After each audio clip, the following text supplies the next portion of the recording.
You see, I'm a member of the World Poultry Science and found out how to produce ducks in Cambodia and things like that. And over here is Steve's family. Steve's got my duck still down there. And my duck came to live here because it was more convenient. And of course, that was cunning as well because she found a mate.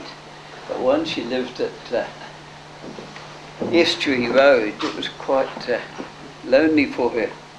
She laid 91 eggs in 91 days. But on day 92, I went down to get an egg, and she'd hidden it. She said, "You've had enough." And the 92nd egg was hidden all right, it was there. But that's the fun part of my life, has been particularly ducks. I think I'll take that duck back for when Gwen goes back to hospital. I think I should have that duck back and come. Life isn't just ducks, but it's people.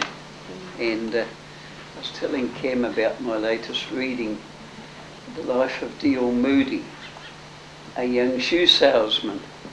And he was such a radical, they couldn't get membership in the Congregational Church. They wouldn't give him membership in the church. But he was out there working with people. D.L. Moody said, if you care for enough people, often enough, and you do it long enough, you'll be fulfilled in helping people. And that's just one of the things that took a fancy to me as the business I'm in. I don't mention too much, but I had the privilege of speaking to 3,000 people at the Sydney conference. This was included in my speech was the D.L. Moody story.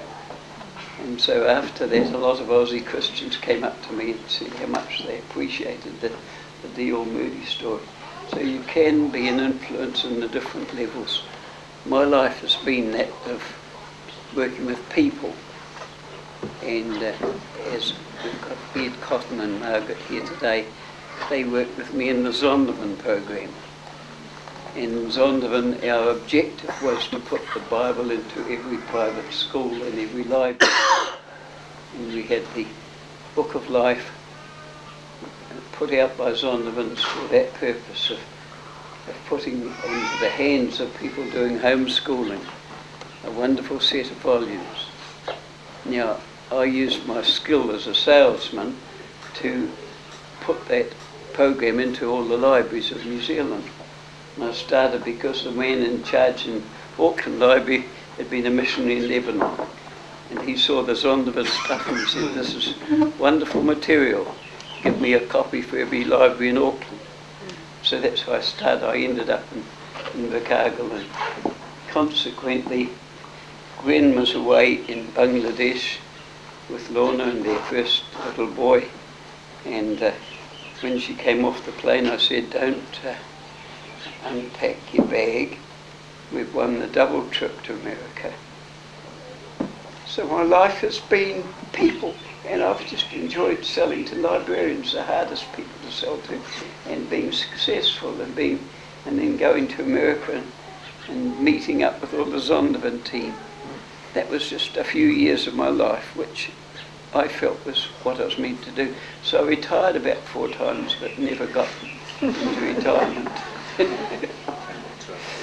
When I went fishing, I wanted to catch 40 flounder outside down below our place, so that I had enough to give to all my friends.